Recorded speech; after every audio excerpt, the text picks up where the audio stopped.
It is no show place, this town. Not wealthy, not well known. Before what happened here in December 1944, or even since. For 7 days, history paused at a crossroads in this Belgian Ardennes village and then passed on. Unless we can call history the echoes that ring in the memories of the men who make it, as they did in the battle at Saint Vith.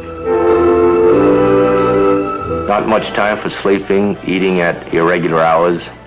The fact was that everyone and every unit was fighting for its own life. You're going to get it, sub. Maybe this is it.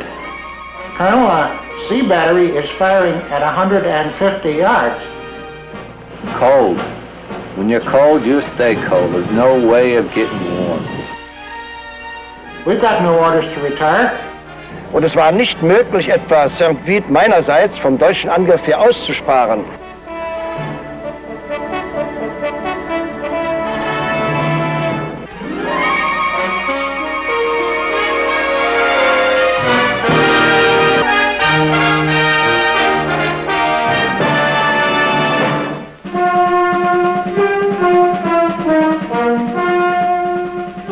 In the fall of 1944, the German army had been fighting for 5 years. Allied confidence was high, its strength overwhelming, and the halt in its sweep across Europe at the German frontier regarded as temporary. There, the forces of Field Marshal von Rundstedt held desperately, their calls for reinforcements answered by inferior materials or silence.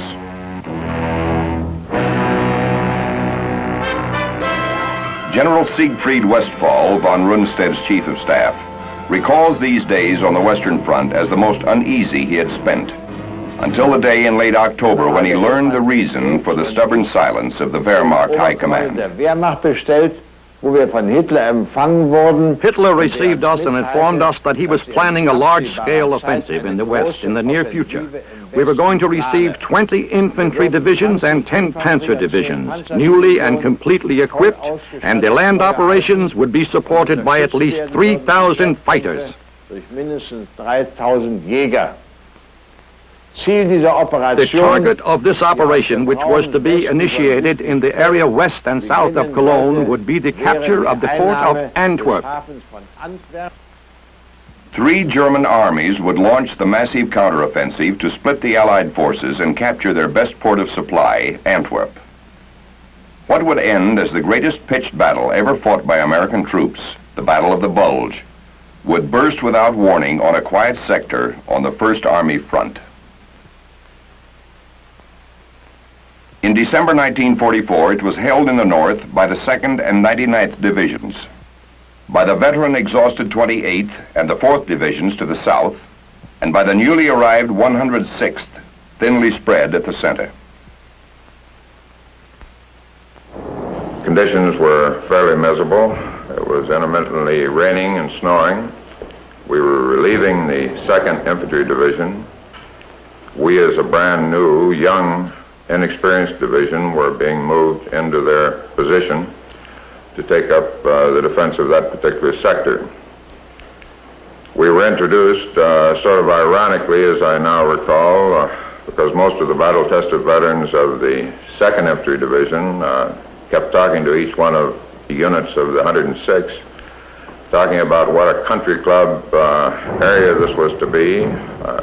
You would hear perhaps some few shots fired each day.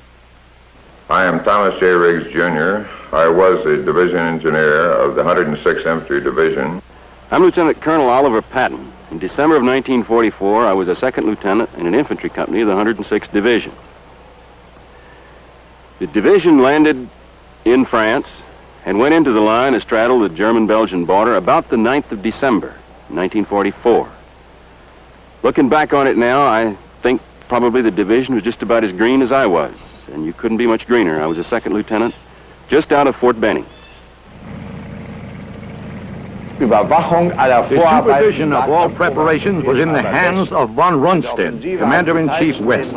Participants in the attack were the 6th SS Panzer Army under SS Group Commander-in-Chief Dietrich, On the right, the 5th Panzer Army under General of the Panzer Force von Manteuffel, and the 7th Army at the left wing under General Brandenberger for coverage in the south. While the operation was being prepared, it was important above all to keep this a secret from the Allied forces. Die Hauptsache war, dass sie den Alliierten verborgen blieb. All movements were made during the night only. All vehicles in the front vicinity were wrapped in straw to keep the noise to a minimum. But nobody could predict how the situation would develop by December 16th.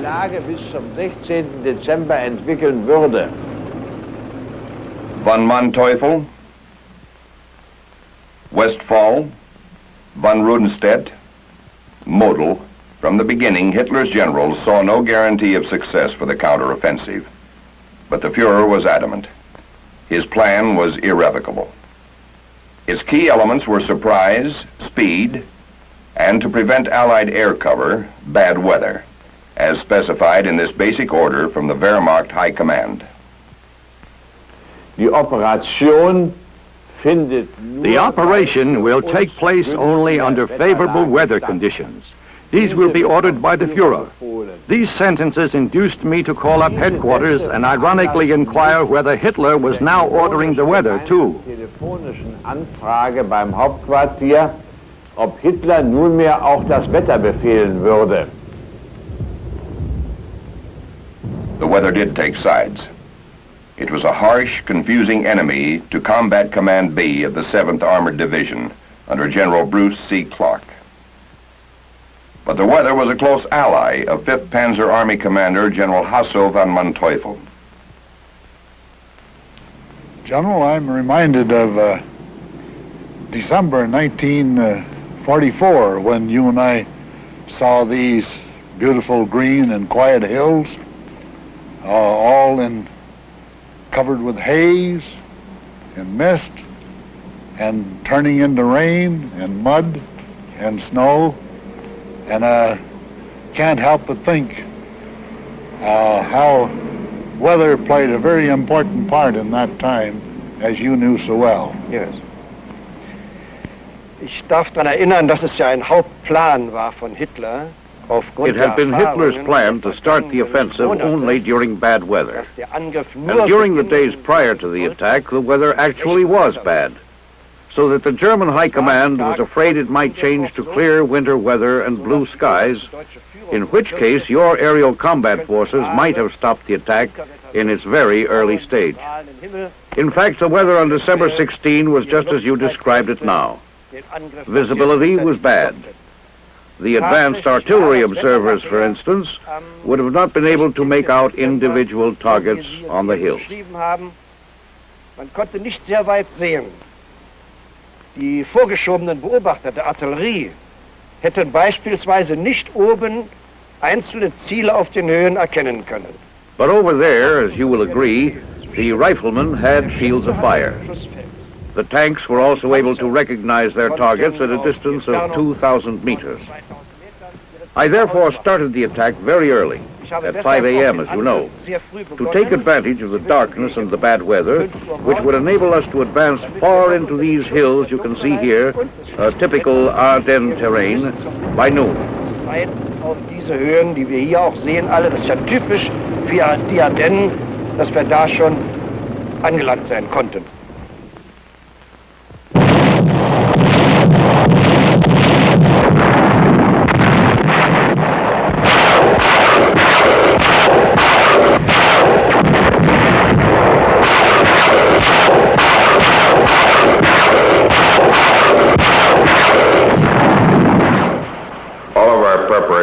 Evaluations and obvious shortcomings became sort of academic on the early morning of December 16th. In this supposed very quiet sector, we suddenly found ourselves hit with an immense artillery barrage that included calibers of guns up to railroad carriage type, landing in all sectors, including the Division CP and Saint Vith. Immediately after this barrage lifted, it probably lasted about an hour, I started to get reports from my various companies, each one of which was attached to each of the 3 infantry regiments of the 106th Infantry Division. These reports were excited. They were, however, objective. They showed that we were being hit by a fairly massive force. In the 28th Division's area to the south, the opening guns of the offensive aroused the commanding officer of the 112th Regiment, Colonel Guston Nelson. I immediately jumped out of the bed, ran downstairs, and rang up division headquarters, which was then about 40 miles away at Wiltz. And I got a sleepy major on the phone.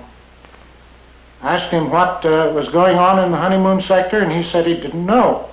And I said, you better find out. I said, there's either a major attack or a raid-in force going on there, and artillery's coming in like the very mischief.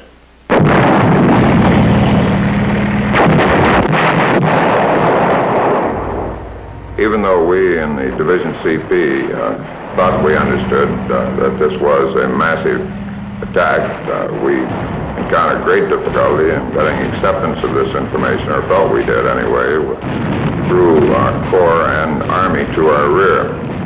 I really believe that they thought that we were a young, untried division and were slightly excited. However, this same type of information began filtering back to them from our neighboring divisions, the 99th on our left and the 28th on our right. The seriousness of this situation finally became evident to 8th Corps later in the day, at which point they attached to us primarily the Combat Command B of the 9th Armored Division.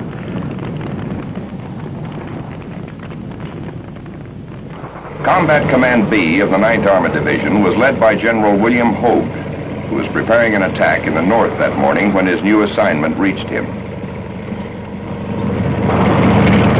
I then went to Saint Vith and reported to General Jones, commander of the 106th Division. He told me that there was an attack all along his front and that 2 of his regiments were partially surrounded to the east of Saint Vith. He did not have a very clear picture as to the nature of the attack, but said it was rather strong. He directed me to move to Saint Vith as soon as possible.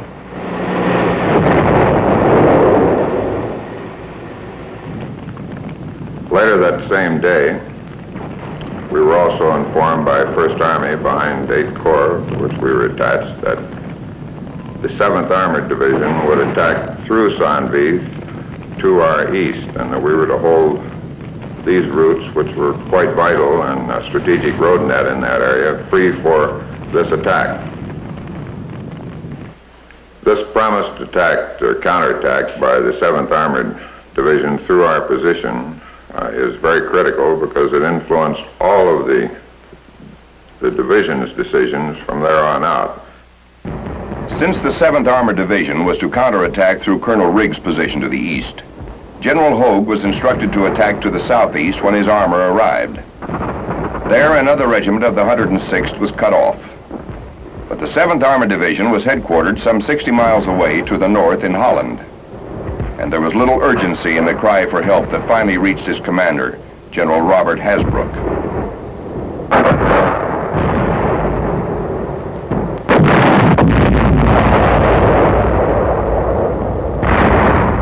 It was a quiet day, but along about 5:30 p.m. I received a very laconic message from 9th Army which read, "Prepare your command for movement to Century." Century was the code name for the 8th Corps. I immediately sent for my G2 to learn the situation down there, and from the Schaeff situation report, it appeared that it was a very quiet front where troops were sent to rest or to be indoctrinated, new green troops to be indoctrinated. After receipt of this message, I decided to send General Bruce Clark, who commanded Combat Command B, immediately to Bastogne, the headquarters of Century, to learn the situation and what our probable mission would be.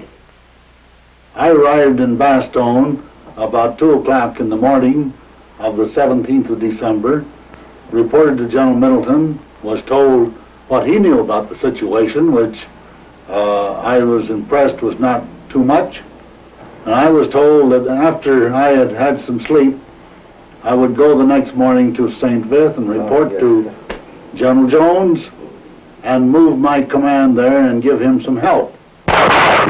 During the first night of the Battle of the Bulge, the enemy infiltrated between our lines and into our rear areas.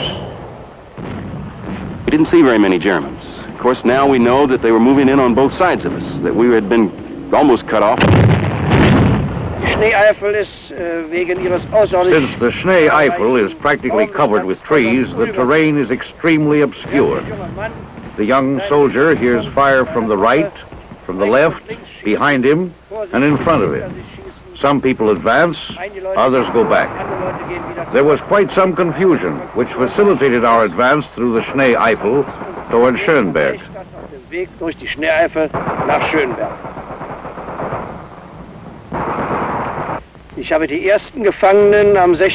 I met the first prisoners at noon on December 18th, on my way from the northern part of the Schnee Eifel via Bleialf to Schönberg.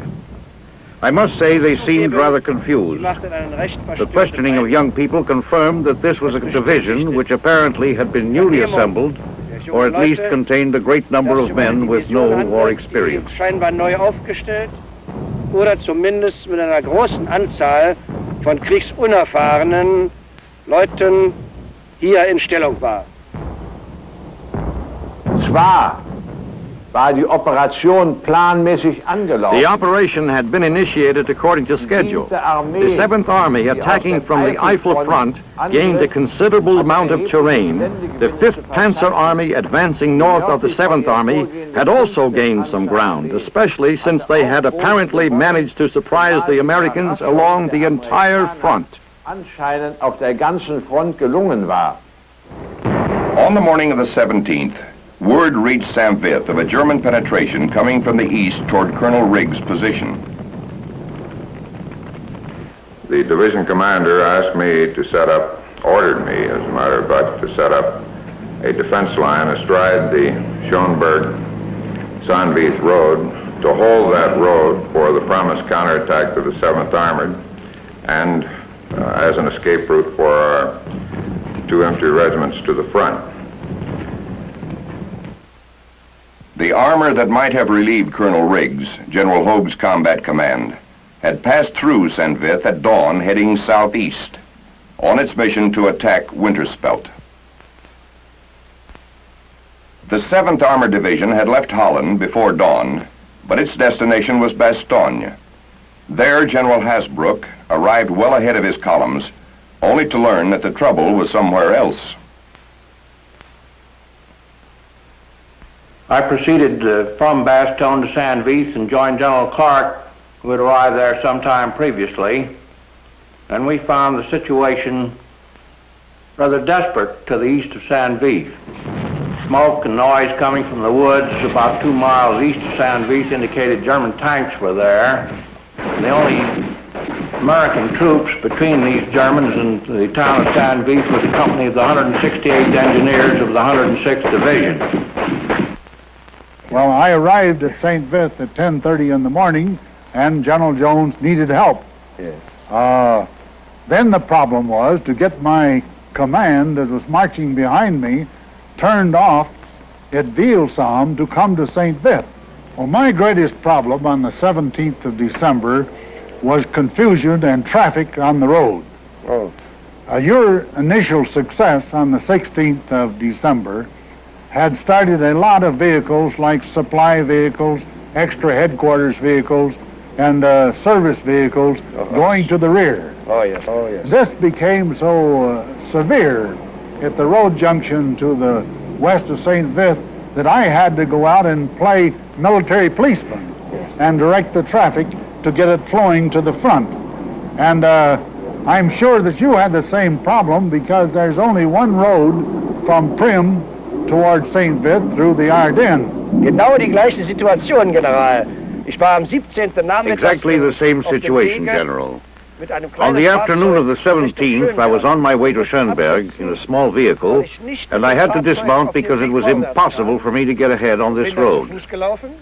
I then walked toward the front and tried to make myself useful as a military policeman. It was hopeless to try to untangle this column of vehicles when suddenly I heard someone calling in a very loud voice.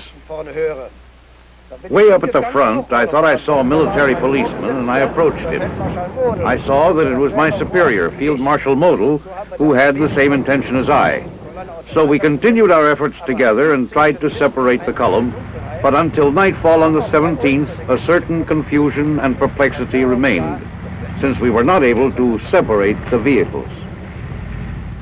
Of course, General, you realize as well as anybody does that battle is organized confusion. Yes. Or at least the job of the general is to see that the confusion is not too disorganized. One human element in the confusion was 7th Armored Division Private Bill Dassinger. Sometime in December, we were going down this country road, and all of a sudden we come upon this great confusion. Jeeps, trucks, men, equipment, going the opposite way. Well, you stop to think, what are we getting ourselves into? And a little while later on, we sure found out. Another was Lieutenant Will Rogers, Jr. Saint Vith, down a little kind of a side road. Now, at this particular time, the roads were jam-packed with traffic, all kinds of vehicles coming out of Saint Vith. And we had to fight our way very slowly, mile after dreary mile, against this one-way stream of traffic. We arrived at a little town of Poteau, which is a little crossroads Belgian village of about, 10 or 12 small Belgian village farmhouses. 7th Armored Division Colonel V.L. Boylan was returning from Paris after a 3-day pass. We came back in a Mercedes sedan, which belonged to the commanding general at the time. And when we hit a crossroad where we would cut north to Holland to rejoin our units, we saw an armored column moving south and cutting to the east. It looked familiar, so we dismounted, went over and talked to the military police, and found out it was our own division. Nobody would tell us where it was going, so we decided to follow it. The armored columns, like hundreds, thousands of other troops and vehicles on the 17th of December, was approaching Saint Vith, Belgium.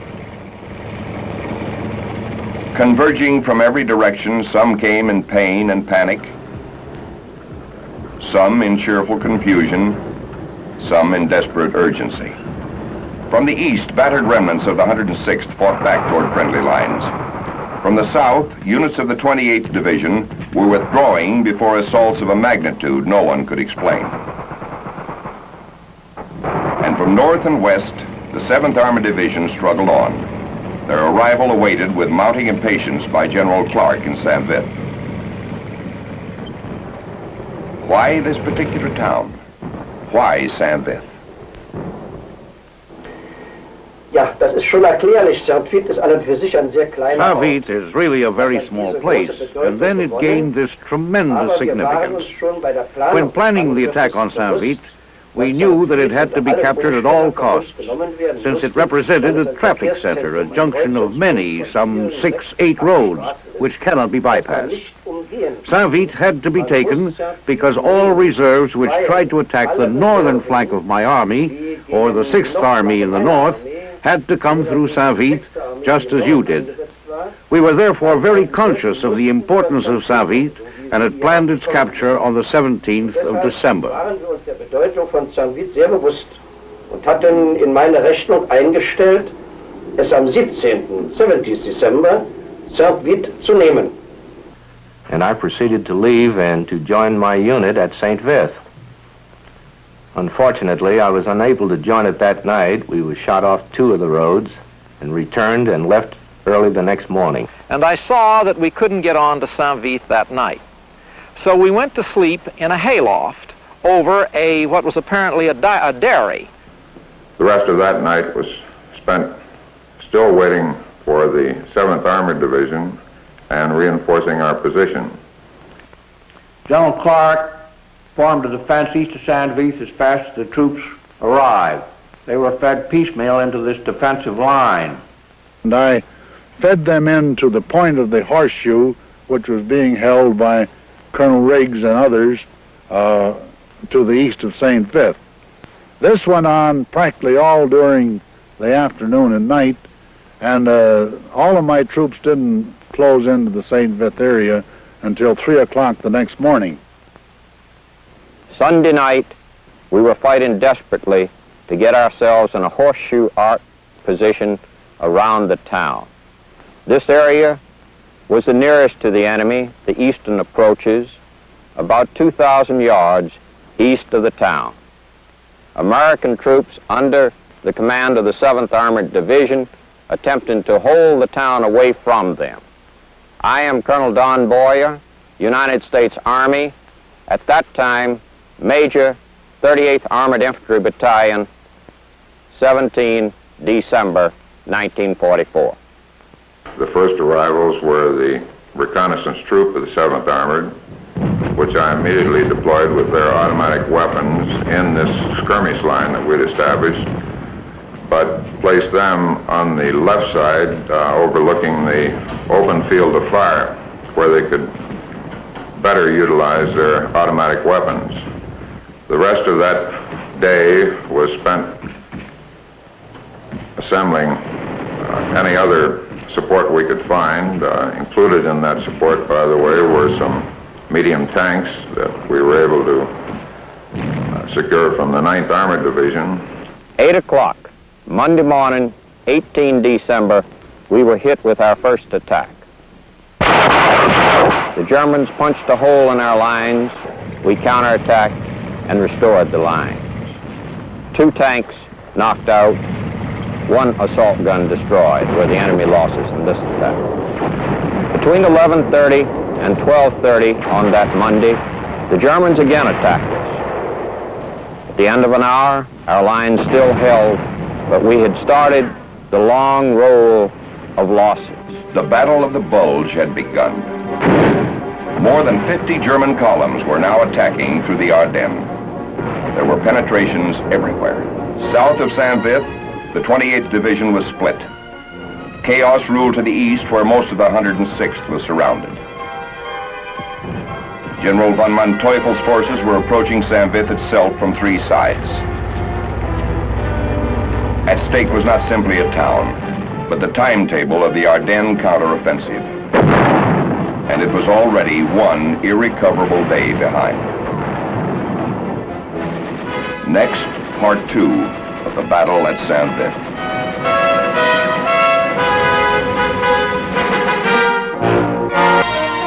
On the 18th of December, 1944, the conflict that would become the Battle of the Bulge was 2 days old. It had started with a huge German counteroffensive planned with a strict timetable. By the 18th, 2 panzer armies should have reached the Meuse River, driving toward their objective, Antwerp. Instead, thousands of Hitler's finest troops were still fighting to take a small town in the Belgian Ardennes. A junction of roads and railways. The key to success for the counteroffensive was its timetable. A key to the timetable was Saint Vith.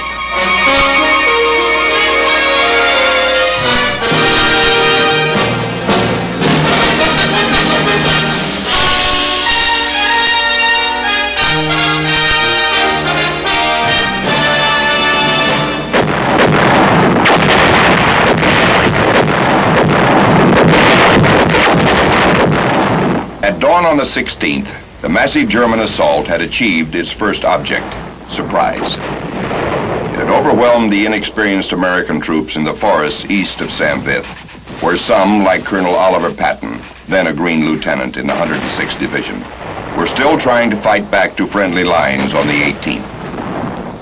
We made a last attack down toward the Schoenberg-Blayoff Road, and in that attack I was hit for the second time that day. I was hit through both legs and I couldn't walk. Late that night, I remember the battalion commander came through and told us that the battalion had to pull out. They had orders to continue to try to break out back toward American forces. And they were going to leave us. There were 4 or 5 of us in the aid station. They would leave us with a medic. To the south, the German attack had split the 28th Division, cut off the 112th Infantry of Colonel Guston Nelson. That afternoon, I received orders from division, which was then at Bastogne, to fall back on Trois-Vierges and fight stiff delaying action, direction Bastogne. I knew that this was impossible. The German attack in this sector was being made by troops of the 5th Panzer Army. The capture of Saint Vith with its roads and railways was vital to their advance. They had been expected to take Saint Vith on the day before with little resistance, and on the 18th their commander, veteran General Hasso von Manteuffel, came up himself to see what was delaying their advance. Ich vermutete, dass es sich doch nur einzelne. I suspected the presence of scattered, though very courageous forces, which had come here from Saint Vith or other directions to assist the fighting troops. I was under the impression that up to the 17th and 18th, these small, scattered battle troops were not under centralized command. However, on the evening of the 18th, before nightfall, it became obvious that new enemy forces were approaching. Machte sich bemerkbar, dass neuere Feindkräfte im Anmarsch waren. The general's surmise was correct. But American intelligence of the size of the German attack was still so limited that some units of the 9th and then 7th Armored Divisions hastily strung out to extend the American defenses from the original roadblock to a long horseshoe line. We're still unaware that even a little crossroads like Poteau could be vital. There, most troops had already withdrawn when Lieutenant Will Rogers, Jr. woke on the morning of the 18th to word that a German tank was in the street below. So we raced around to my Jeep to get this bazooka. And the rest was sheer Laurel and Hardy. We couldn't get the strap off because it was covered with mud. Finally, we fought and got the bazooka unstrapped, and then we got it tangled up in some camouflage netting. I was so excited that when I grabbed for the rockets, I took them out, and they dumped and fell down into the mud. Finally, we got everything all set, went down to the edge of this long hedge, and here was a German tank, very thankfully waiting, just right there, waiting for us. We got the bazooka all set, started to fire at this tank, nothing happened. We'd forgot to wire the terminals properly. Finally, we got the terminals wired. We got off one shot at this tank. Big explosion by the tank, but we couldn't see any result. However, the German officer in the tank closed down the turret and slowly backed down out of this little Belgian town of Poteau. The significance of any threat to the defensive horseshoe was clear to the man who was building it, 7th Armored Division Commander General Robert Hasbrook. Early on the 18th, I received bad news. The crossroads town of Poteau, which lay to the left rear of General Clark, up at Saint Vith, had been captured by the Germans. Since there was a road leading from Poteau directly to General Clark's rear, it was imperative that this be recaptured at once. Accordingly, I ordered CCA, my division reserve located at Beho, to proceed immediately and recapture Poteau.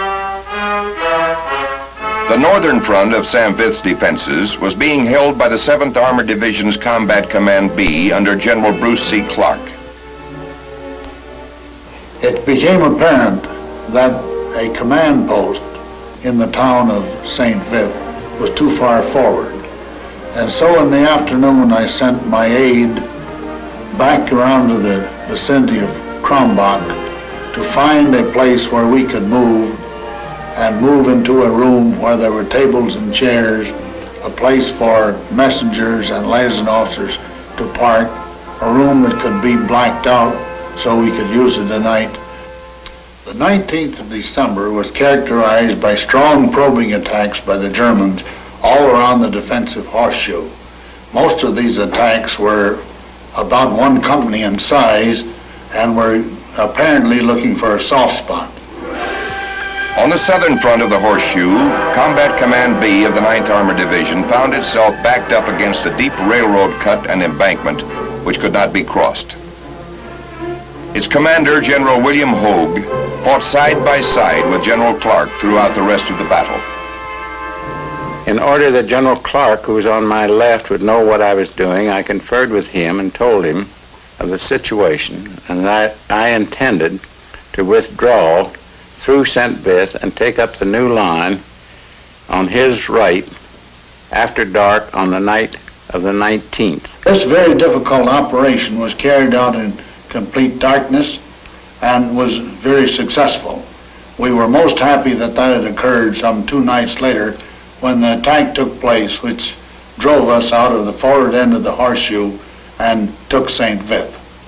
As the morning of the 20th dawned, we of the 7th Armored felt pretty lonely. We had enemy on all sides and on our rear. We were out of touch with the 8th Corps, which I later learned had been forced to retreat from Bastogne to Neufchâteau down in France. Accordingly, I decided to send a staff officer of mine, Lieutenant Colonel Schroeder, to try and locate 1st Army headquarters and apprise them of our situation and ask for help. The defenses east of Saint Vith still held. There, Colonel, then Major, Don Boyer was in the point of the horseshoe. Communications were sparse, but they were sufficient to pass requests for artillery fires and exchange the necessary coordination for the attacks of the various battalions of the division as we received attacks from the Germans and kicked them out with counterattack after counterattack. Colonel V.L. Boylan was in the horseshoe's northern curve. I can't recall too many details at that time of specific attacks because it seems that they went on around the clock. And the battlefield is an extremely lonesome place. It's not milling with people. You don't see much. You hear things, tanks blowing up, artillery, small rounds, and things like that. For a private like Bill Dassinger, the battlefield was everywhere. Minute by minute, things change. I only know what it is to be in just that little hole. Maybe a squad or 2 around us. That's all we know. We know that little bit of territory that we have. You were constantly getting rumors. I remember one time we heard that the brightest spot on the Western Front was Saint Vith. Many men believed the rumors that different units had pulled out and in turn were panicked.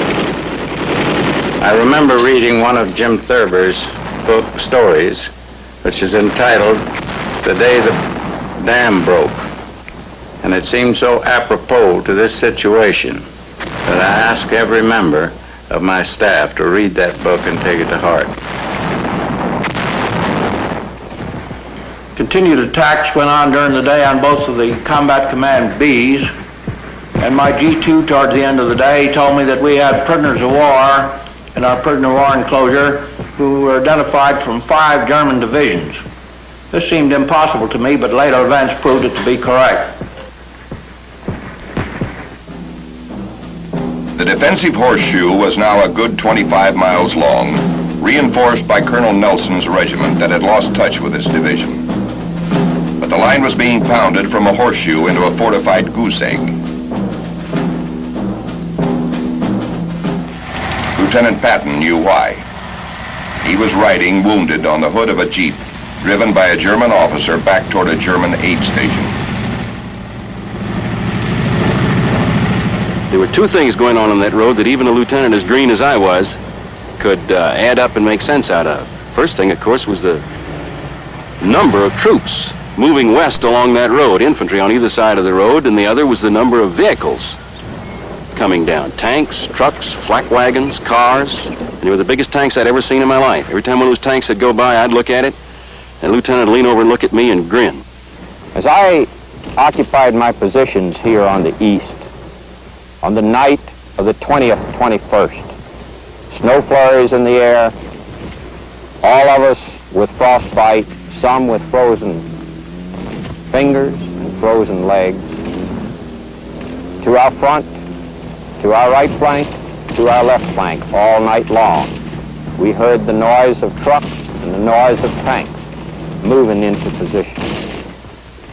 At last, the long-delayed, coordinated German attack on Saint Vith fell. But General Hasbrook's search for First Army headquarters and his efforts to convince them that he was facing more than a local German counterattack had been successful.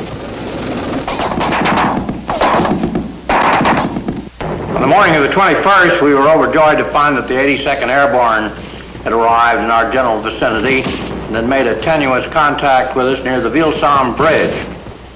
This was an eventful day in our sector. CCB of the 7th Armored was attacked by a full German corps. By noon, heavy concentrations of artillery started breaking on the woods in which my forces were located. Screaming Mimi barrages started. These sounded like a huge spring being compressed and then suddenly cut loose. It was a horrible din that came through the air down among the trees. I remember one unit commander who I had who several times reported to me that he had to be relieved or had to have reinforcements that he could only hold maybe another hour or sometimes 3 hours or sometimes 8 hours. I remember telling him very definitely that, saying, how the hell do you know how long can you hold? You just hold there as long as you have the ability to fire back. Time meant nothing to me. But between 1200 and 1300 on the 21st until 2300 hours or 11 o'clock that night, I saw my own immediate force, which had been in the neighborhood of 680 men, go to less than 200. The eastern point in the horseshoe defending Saint Vith was now an island defending only itself. There, Colonel Thomas J. Riggs, the 106th Division engineer, whose roadblock had been the town's first defense, still held the road under his original orders. By that evening, the Germans were building up their intensity and were starting to break through on both of our flanks. By about midnight, we'd lost communication on both flanks with the two units, so we knew we were being completely isolated. Knowing that Saint Vith now was filled with German troops coming in from the east, the north, and the south, peeled off to the right until we got in the vicinity of the road that led to Prum. And there we broke off into 5- and 8-man groups. I gave them a compass bearing and told them to try to work their way to the west to rejoin General Clark, Combat Command B, where we might continue the fight. For by nightfall, I and the 4 men in my group were prisoners of the Germans. And I realized that in the furious fight in the day before, that I had been wounded, and for me, the world had come to an end at that point. We could then, in the dawn's light, see that all of the roads leading into Saint Vith were full of German troops concentrating on and going through Saint Vith. We obviously could not counterattack. I attempted at that time to split them up into patrols so they could attempt to work their way back to the friendly lines, the U.S. lines. We started 2 of these patrols out and watched both of them captured. And shortly thereafter, I was captured with the remainder of the group. In the afternoon of 21st December, General Clark informed me that the attack on Saint Vith was becoming so heavy they would be forced out of that position that evening, and said he would retreat to the west. I agreed to conform with his movement. Materie außerordentliche Zeitverlust.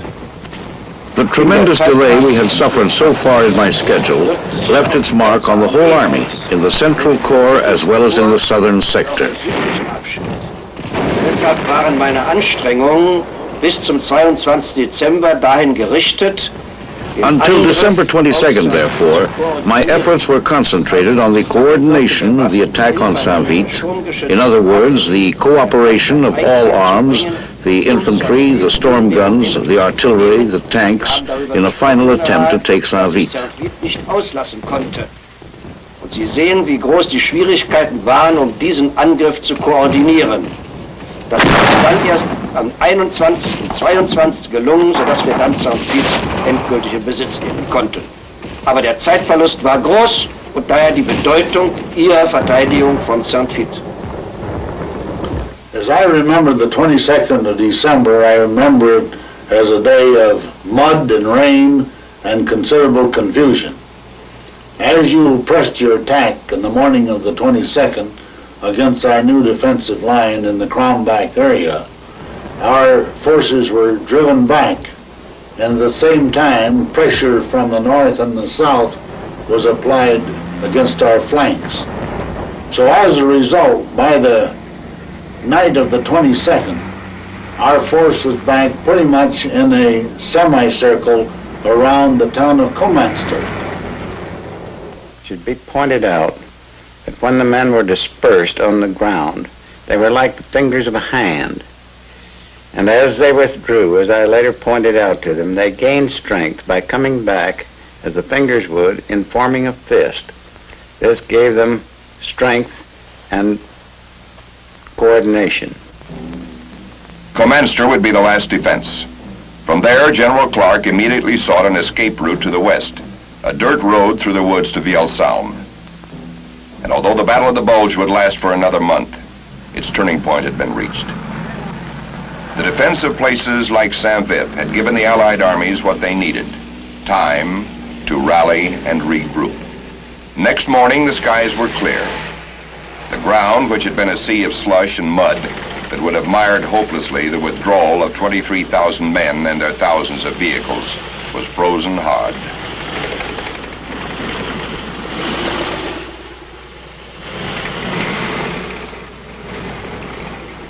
During the early morning hours of the 23rd, both CCB of the 7th Armored and CCB of the 9th Armored were hotly engaged with the enemy. It was difficult for them to disengage, but also during the day, the 82nd Airborne was attacked from the south. I finally sent a message to General Clark and General Hogue, telling them that it was imperative that they start their withdrawal. That if they did not start now, they'd be withdrawing into a bunch of Germans instead of into the ranks of the 82nd Airborne Division. There was no time to issue formal orders or orders under code. So I instructed that the radio to all units under my command be opened up and that the orders would be given in the clear. General Hasbrook told me that I would have to withdraw across the Vielsalm Bridge by noon, or else the bridge would have to be blown because of the pressure of the German army coming in from his flanks.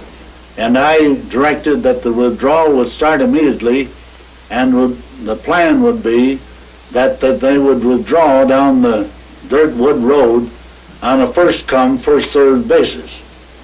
This required that I personally direct traffic at the crossroads at Komanster. So I started the battle as a military police, and I ended the battle as a military police. But of course that was necessary. I met Bruce Clark in the town where he was directing traffic at the time, trying to ease the confusion of the milling vehicles passing through. We went into position around the town. The withdrawal started at 7 a.m. and went on constantly throughout that day. It went very smoothly. The covering forces operated efficiently, and only one unit had trouble. That was Task Force Jones on the southern flank, the last to withdraw. So the American column passed through these little towns of Biho and Bovigny, and as they did, they became part of Task Force Jones, which was the rear guard of the American unit coming out of Saint Vith. And my little platoon became part of the rear guard of the last unit out of Saint Vith.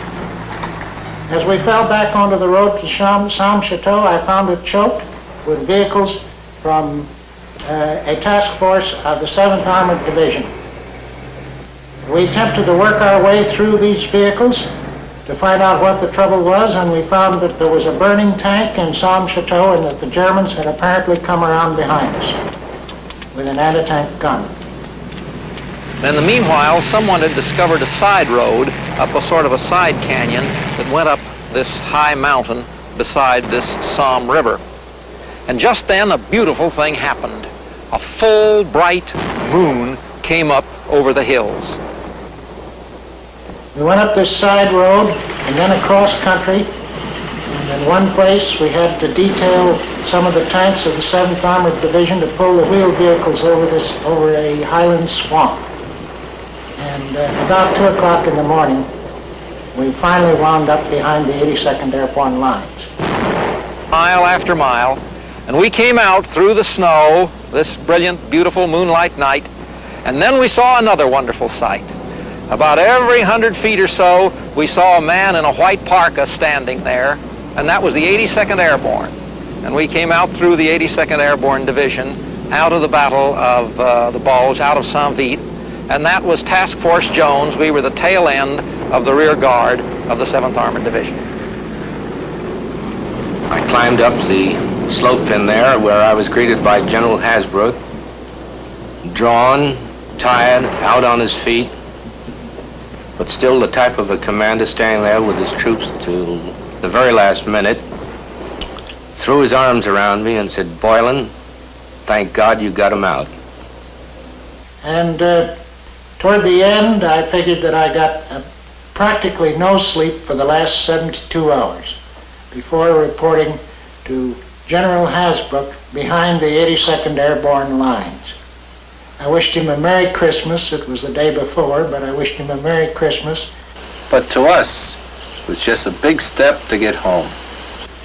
I was and still am proud of the men and officers of the 106th Infantry Division with whom I went through such a dreadful bath of blood during this action. I was so proud, as a matter of fact, that I returned to that unit after escaping from prisoner of war camp some 28 days later. Es ist der Krieg der kleinen Leute. It is the war of the small men, the outpost commanders, the section commanders, the company commanders. Those were the decisive people here, who were responsible for success or failure, victory or defeat. We depended upon their courage. They could not afford to get confused and had to act according to their own decisions until the higher command was again in a position to take over. I believe I can say, and I have the right to make this judgment, that the Germans did this admirably well. At the same time, however, I am also convinced that this was the case with the American forces, who, after all, succeeded in upsetting the entire time schedule, not only of the attacking unit in Saint Vith, but also of the 5th and 6th Panzer armies. That is a fact which cannot be denied.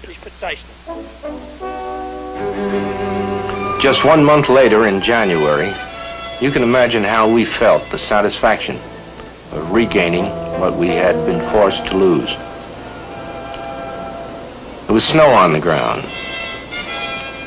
Small road leading down to the right, a few farmhouses and trees, and Saint Vith itself. No movement, no noise, no dogs, no smoke, lifeless, flattened. Such is the rush of history that Saint Vith, Belgium, is almost lost in it now. But not in the memories of those who made history there that winter, or those who must take life up again when history is past. And then we came back, one by one. The first to return were my father and my elder brothers. But when we came back, things weren't over yet, by far. Everything was destroyed here. That wasn't too bad. Somehow children don't care too much for material values. But the destroyed tanks were a horror. Everywhere, Sometimes there were still burned bodies inside. Soldiers, Germans, Americans. And when we were playing sometimes, or ventured into the woods, which was very dangerous, when we tried to jump across a trench or something, suddenly we were startled with horror because there was a body lying in there. But gradually things came back to normal. Accidents were less frequent, and in time they were forgotten. And then it went on like that, and in spite of everything, we grew up and became strong. But still, something has remained. Sometimes when one talks about it, it comes back to one's memory, how awful it is. Wie schlimm es ist. Und ich denke, dass es sehr schwer ist für ein Kind.